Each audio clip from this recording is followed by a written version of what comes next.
O tempo fecha quando os pilantra vê nós passar no bonde.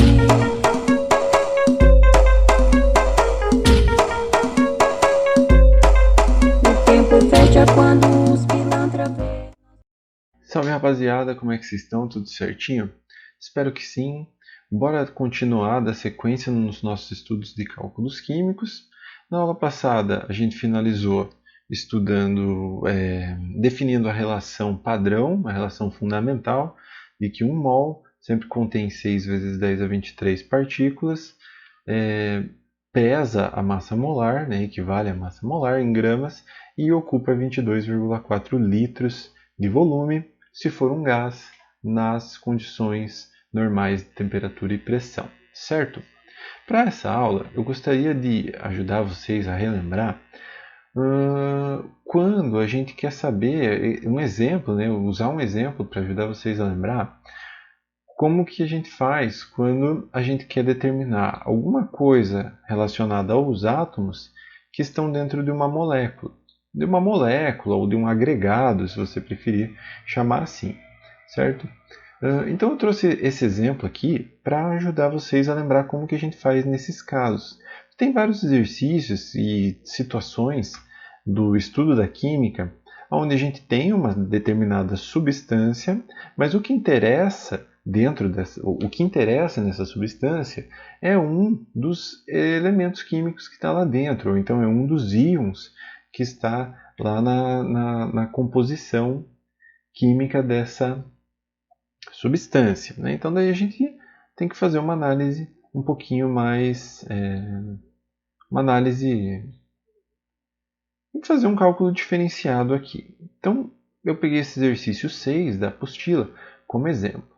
Então fala assim, o ferrocianeto de potássio, que tem essa fórmula aqui, reage com o cloreto de ferro 3 e produz um pigmento de cor azul muito intensa, conhecido como azul da Prússia. Nossa, essa questão é sobre o azul da Prússia. Então eu vou usar azul, né?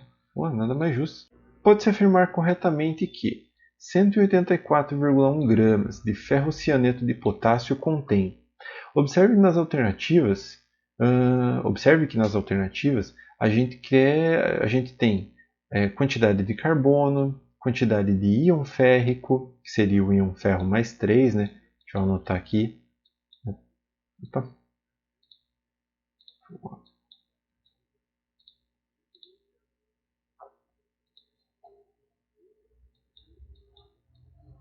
O íon ferro mais 3, quantidade de potássio, de íon cianeto e de átomos de nitrogênio. Bom, então, quando a questão pergunta para você alguma coisa relacionada a um dos elementos químicos que está presente aqui na estrutura dessa substância, olha como é que você tem que fazer.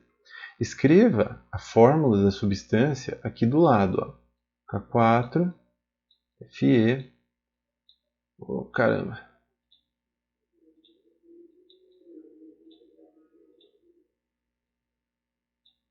CN6. Opa, o 6 fica para fora do parênteses, né? Cavalo. Aqui. E fecha aqui. Beleza, ó. Então está aqui a estrutura dela, né? A fórmula molecular, fórmula química dela. Então vamos separar isso daqui nos elementos que constituem essa substância. Então vou escrever K mais Fe mais, aí você vai lá e escreve C, né, de carbono, mais, aqui vai ficar um pouquinho apertado, N, que é o nitrogênio. Beleza? Então você separa os elementos químicos que estão constituindo essa substância. Não esquece de fazer o balanceamento também, né? Obviamente. Então a gente vai ter aqui na frente do potássio 4K, na frente do ferro 1, na frente do carbono, cuidado agora, na frente do carbono 6 e na frente do nitrogênio 6. Observe que o 6 está fora do parênteses. Então ele vale tanto para o carbono quanto para o nitrogênio. Beleza? O que significa isso? Significa que cada 1 mol dessa substância né, ferrocianeto de potássio, 1 mol dessa substância, é formado por 4 mols de potássio, 1 mol de ferro. Eu não vou escrever a unidade porque aqui o meu mouse está muito ruim. Então eu vou escrever só o número aqui, tá? É tudo em mol. Todas as unidades aqui dessa primeira linha são em mol. Então, 1 mol de ferro, 6 mols de carbono e 6 mols de nitrogênio. Beleza? É isso que quer dizer isso que eu escrevi aqui. Por que é importante fazer isso? Não sei. Porque agora a gente consegue relacionar, sabendo, né, que o mol está relacionado com diversas outras unidades, a gente pode começar a comparar a partir de uma determinada massa de ferrocianeto qual vai ser a quantidade de potássio, de ferro, de carbono e de nitrogênio, beleza? Então olha o que eu vou fazer aqui. Eu preciso, né, eu quero saber, na verdade, né, eu quero saber assim, ó, a partir de 184,1 gramas de ferrocianeto de potássio, eu posso calcular, por exemplo, quantos mols de carbono eu tenho. Então eu vou lá embaixo do carbono, ó, aqui, né? Coloco o X, coloco a minha incógnita e escrevo aqui que eu quero calcular isso aqui em mol. Beleza? Calcular em mol. Agora eu vou ter que colocar aqui em cima deles alguns dados que sejam padrão para cada um e que eu possa completar, para que eu possa completar essa regra de 3. Então, em cima da massa de ferrocianeto de potássio, eu vou colocar a sua massa molar, certo? A massa molar do ferrocianeto de potássio é de 422 gramas por mol, aproximadamente. Né? Eu vou arredondar aqui. Claro que essa massa molar seria fornecida no enunciado. Agora eu vou lá embaixo do carbono. Como aqui eu quero calcular em mols, em cima do X eu vou colocar o próprio número do balanceamento, porque a unidade dele é mol. Então é só eu copiar esse número aqui para baixo. Assim, grama corta com grama e sobra para mim a unidade em mol. Então, calculando, né, fazendo aqui X é igual a 2,62 mols. Nossa, que letra bizarra. Certo? Então, está errada a letra A, né? Calculou aqui, viu que não era isso.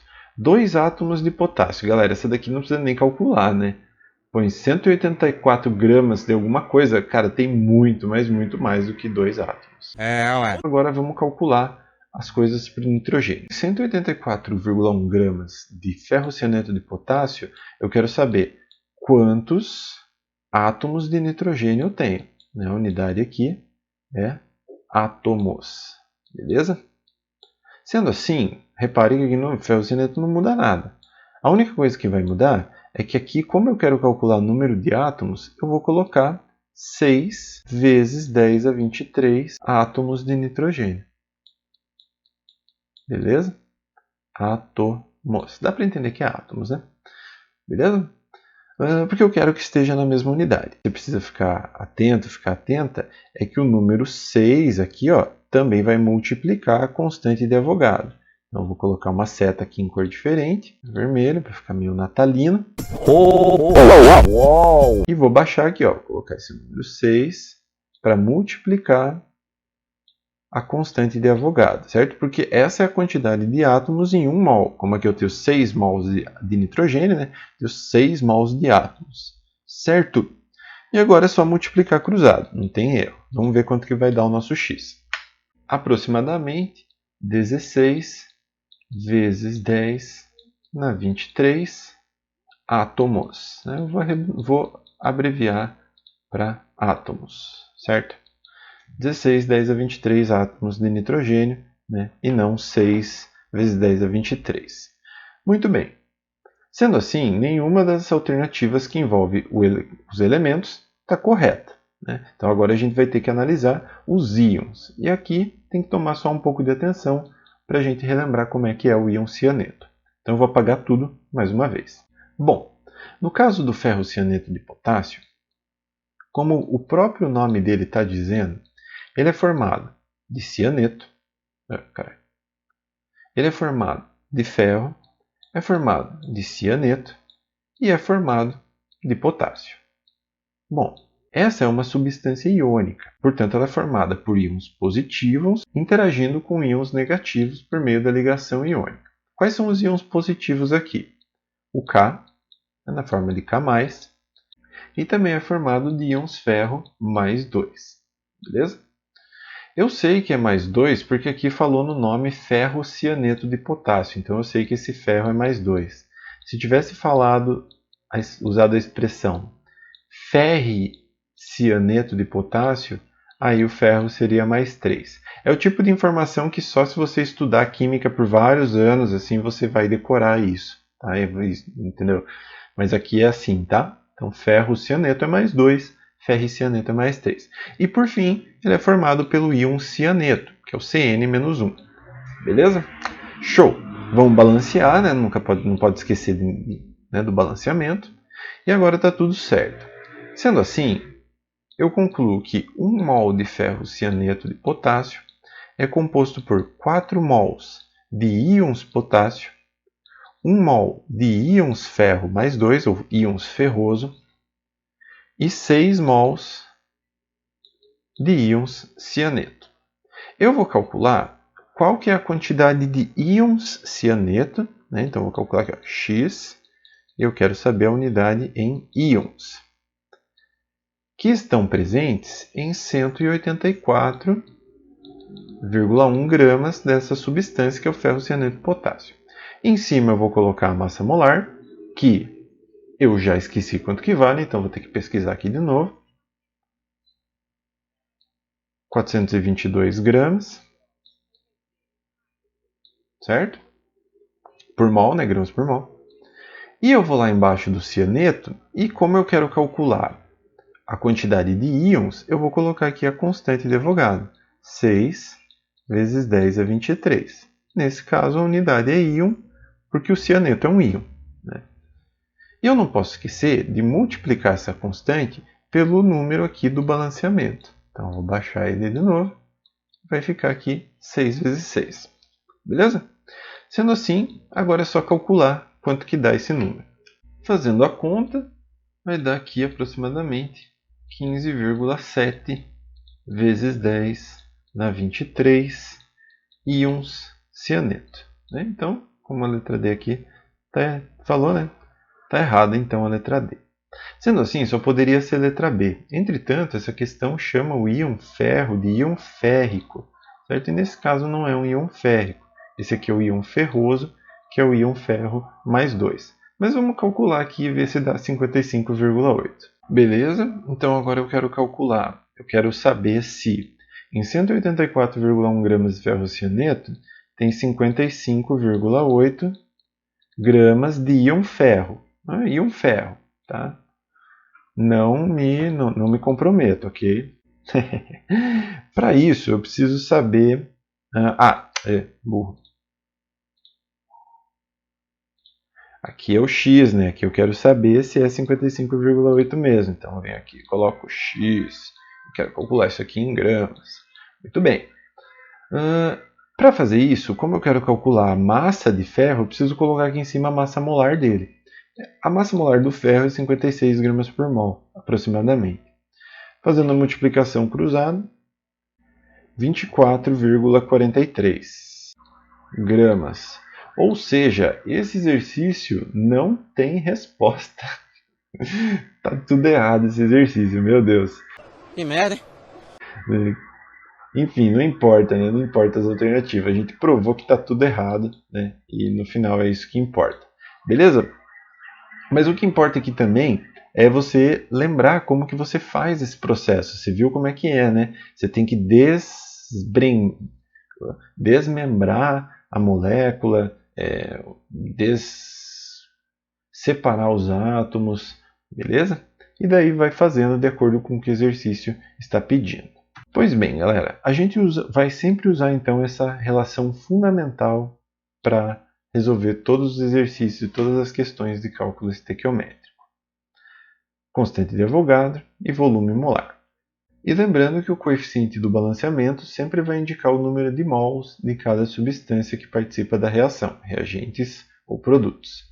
Então, no caso, por exemplo, da reação de produção do nitrobenzeno, né, nitrobenzeno, a partir do benzeno e do ácido nítrico, aqui a gente precisa de 1 mol de benzeno, 1 mol de benzeno, para reagir com 1 mol de ácido nítrico, formar 1 mol de nitrobenzeno e 1 mol de água. Beleza? Ácido sulfúrico como catalisador, e essa reação precisa ser aquecida para funcionar. É isso que ela está dizendo de acordo com o número do balanceamento.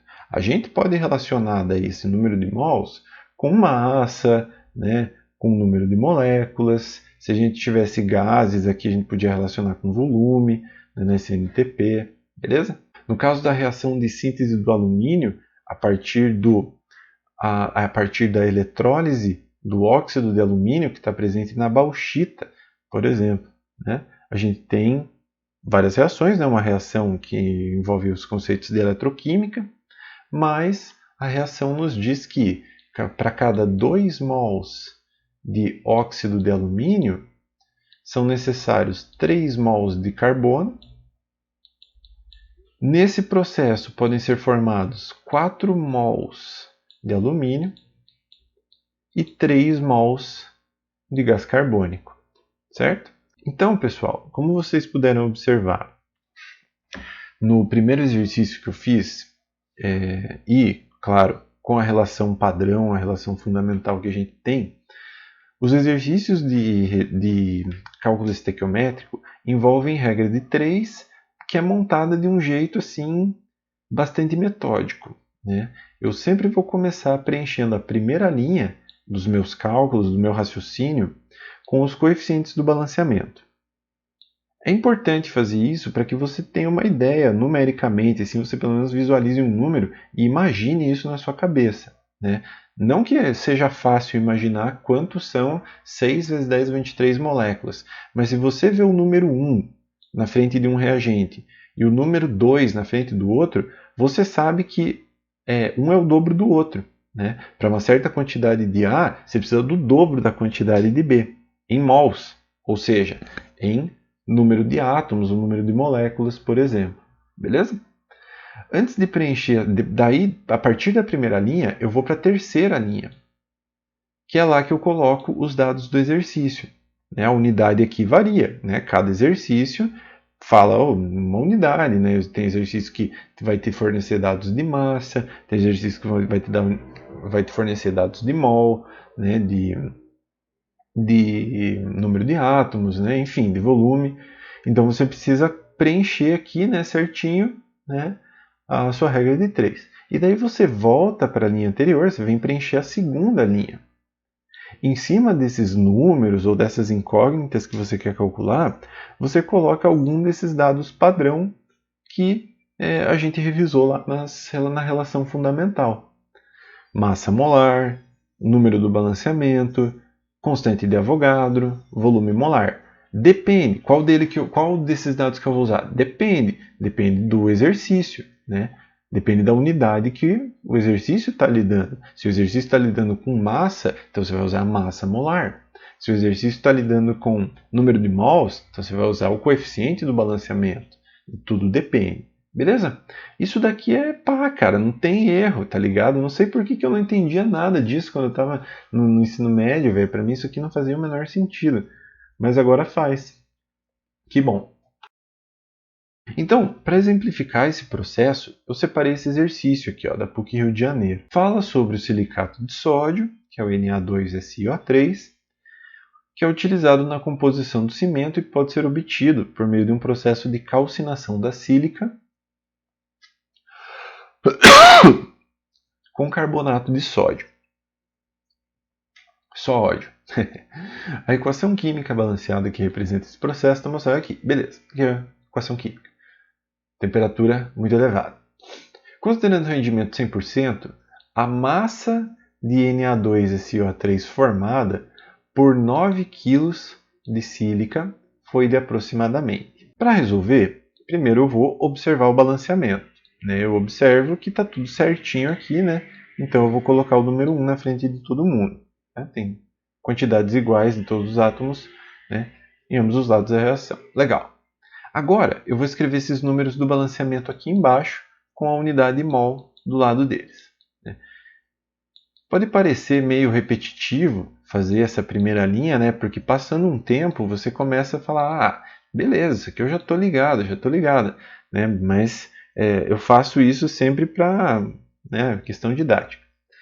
Aí agora eu vou para a terceira linha e vou colocar os dados do exercício. Então eu vou marcar aqui, ó, primeira linha, segunda linha, terceira linha. Eu quero saber qual que é a massa de Na2SiO3,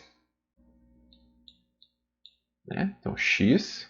Vou colocar aqui quilograma, que é a unidade que o exercício está pedindo, né? X quilogramas. Eu quero saber qual que é essa massa, é formada por 9 quilos, né? 9, nossa, 9 ficou meio diferenciado, né? 9, meu Deus.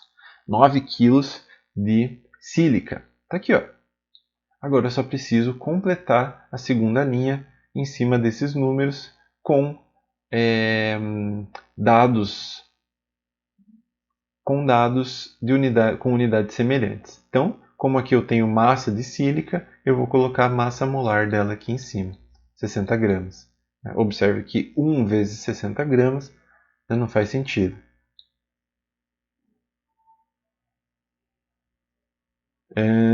E vou colocar a massa molar aqui em cima do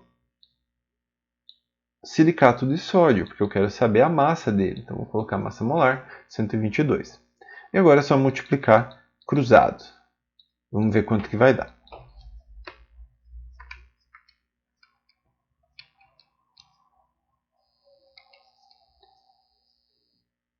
X igual a 18,3 quilogramas. Observe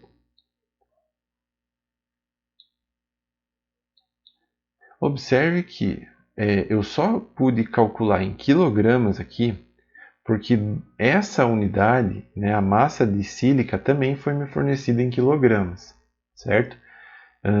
Quando eu multiplico cruzado, essa massa em gramas corta com essa massa em gramas, por isso que sobra quilograma. Tá? Então, fique atento à unidade aí. Beleza? Então, letra E, a resposta correta, show de bola. Não tem erro mesmo, galera. Esse é o esquema, tá ligado? Não tem, é só mandar ver e fazer o cálculo, né? Vamos para a próxima. Essa daqui fala, né? Fala um texto enorme assim e tal, né? Não importa muito o texto. O que importa é admitir que a hidroxiapatita, cuja fórmula é Ca5 PO4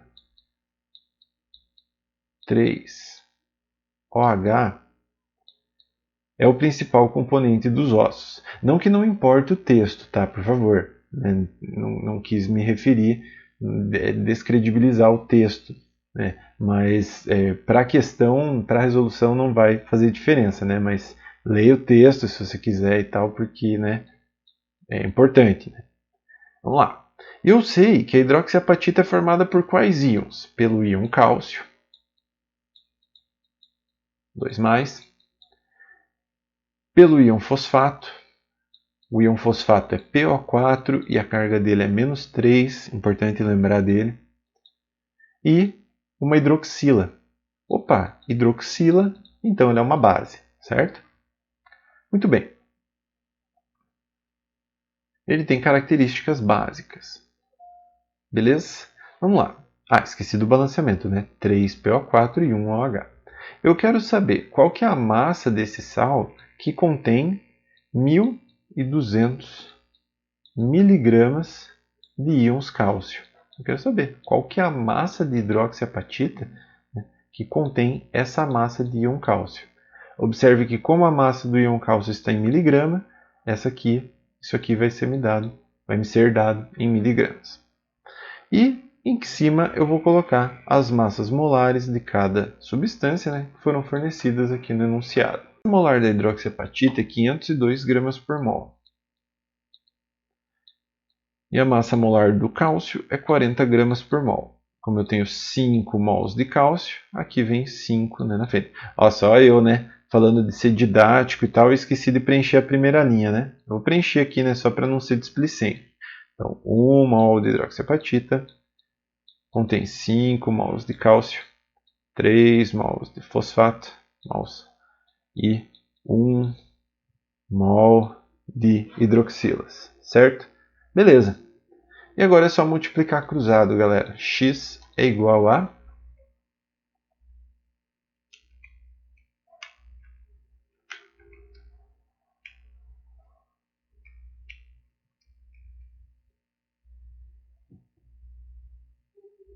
3.012 miligramas.